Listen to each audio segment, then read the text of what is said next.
All right, greetings. Another episode of My Weird Life, episode 3. Back when I lived in the woods for that 4 years, Lady Moon Project, as I call it. And I'd like to talk about a few things about living in the woods that I thought was really cool. The sound of the tarps going up and down, in the wind. And I remember when I'd go outside during the spring and summer and fall months when the leaves were on the alders, you could watch the world breathe. Like, the top of the skin of the body was actually the tops of the trees, except for I was in the body. And I'd watch the trees move and sway. There's also a big leaf maple there, too. It was really cool during the fall. And then as the tarps would rise and fall, I got used to that. The sound of the rain, dripping on the tarps. You've got a nice fire in your wood stove. It's warm. What did I do for entertainment, I had a little AM radio. Picked up FM, but AM used less. I had the battery type, and then I had the solar type. I'd leave the solar type if I rode the bus into town in the dash, somewhere in my car, and let it collect up solar juice. And I pick up consistently 2 stations on the regular, and then that one weird Morse code station. I'll come back to that. And one was Village 900 CKMO, World of Music, a Community of Ideas.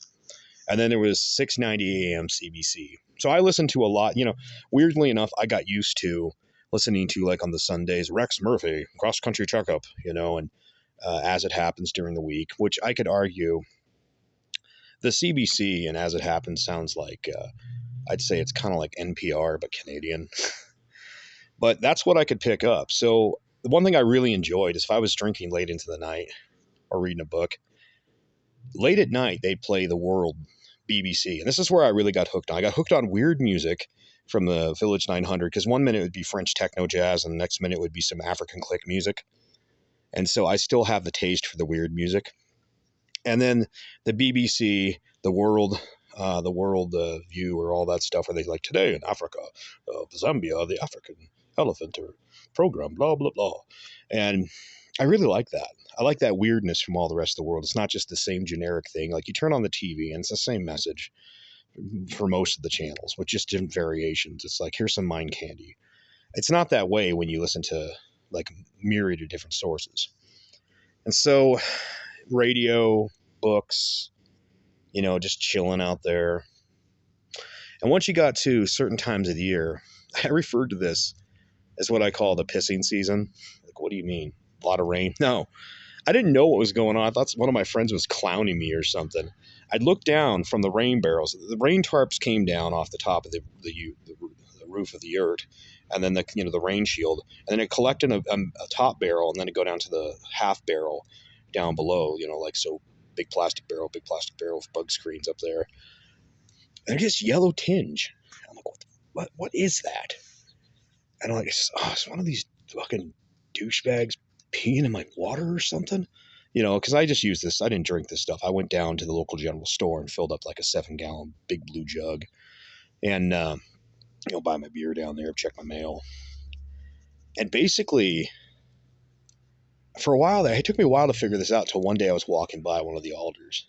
I noticed these little pod things and I flicked it. And it basically put off this pollen. I started taking a look around, taking a notice on it. I'm like, oh.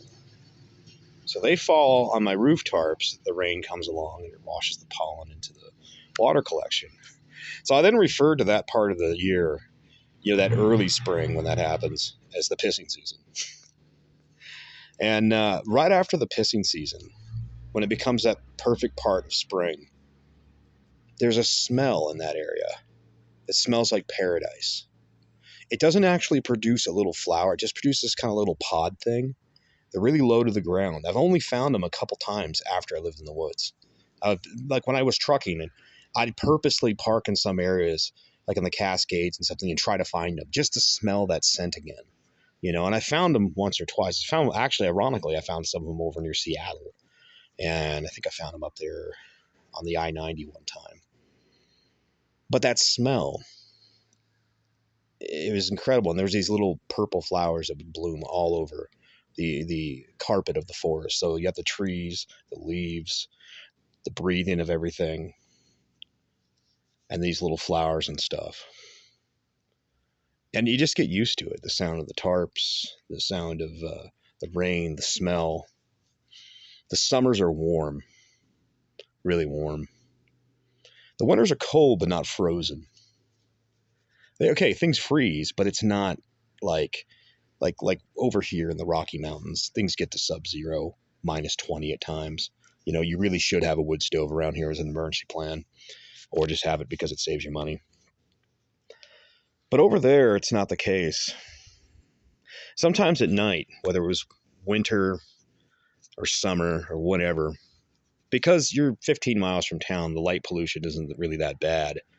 And after a certain hour, I'd say about 11 or so, there's not a lot of traffic. You might go a half an hour on that highway without hearing anybody, after 11. And then, you might go an hour in the middle of the night and nobody goes by. You sit there drinking some ice beer and you look up at the stars and they're just vivid. You can really see things.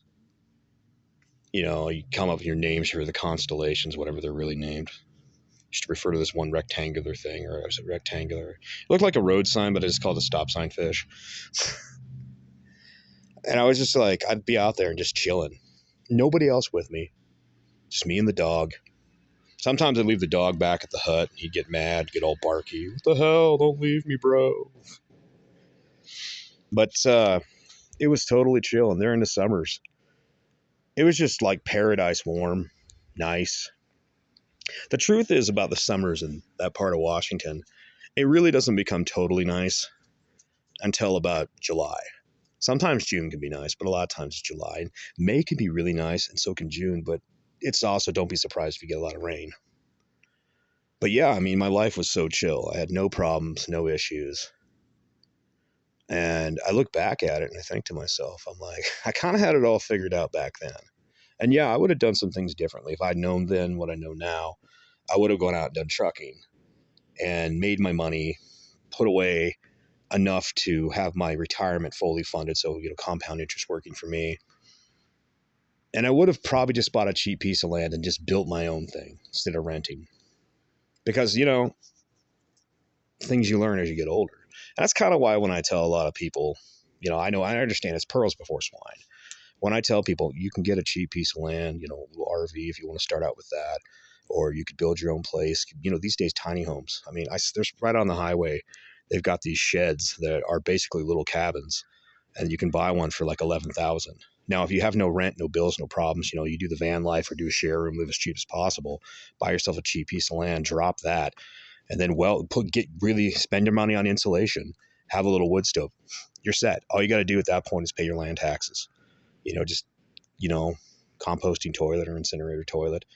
Maybe have a little tank for your gray water. Personally, if it was me with the gray water, I'd just recycle it into, gardening water. But life is so damn simple. And sometimes I look back and think up to that point and how easy and chill I had my life back then, And that's why when people add all these unnecessary complications, bills, payments, flashy crap for no reason, I look at it and I just kind of laugh in my head. I'm like, okay, I guess, that's what you want. Have fun with that. But I just view it as just kind of a waste.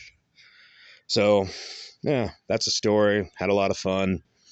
Scent of the world, watching it breathe, the boats. Oh, yeah, that one radio station that was a Morse code station. I don't remember if I told the story. It would do beep, beep, beep, beep, beep, beep, beep, beep. It would do that all the time. If you went all the way to the edge, and you might even still be there or out there on the West Coast, it's out, I'll just be real, it's Joyce, Washington. If you're in Joyce, Washington, you just go all the way to the end of the dial. It'd make that. And I think what it was a signal code from the top tower up on the hill. And if they heard that, they'd know everything was okay. But if it did a different code or it didn't do a code at all, something needed to be fixed. That's my best guess. I don't actually know. Some people said it might have been a Loran signal. But yeah, that's a story from back in the old days when I lived in the woods. Lady Moon Project. Y'all take it easy. This is my weird life.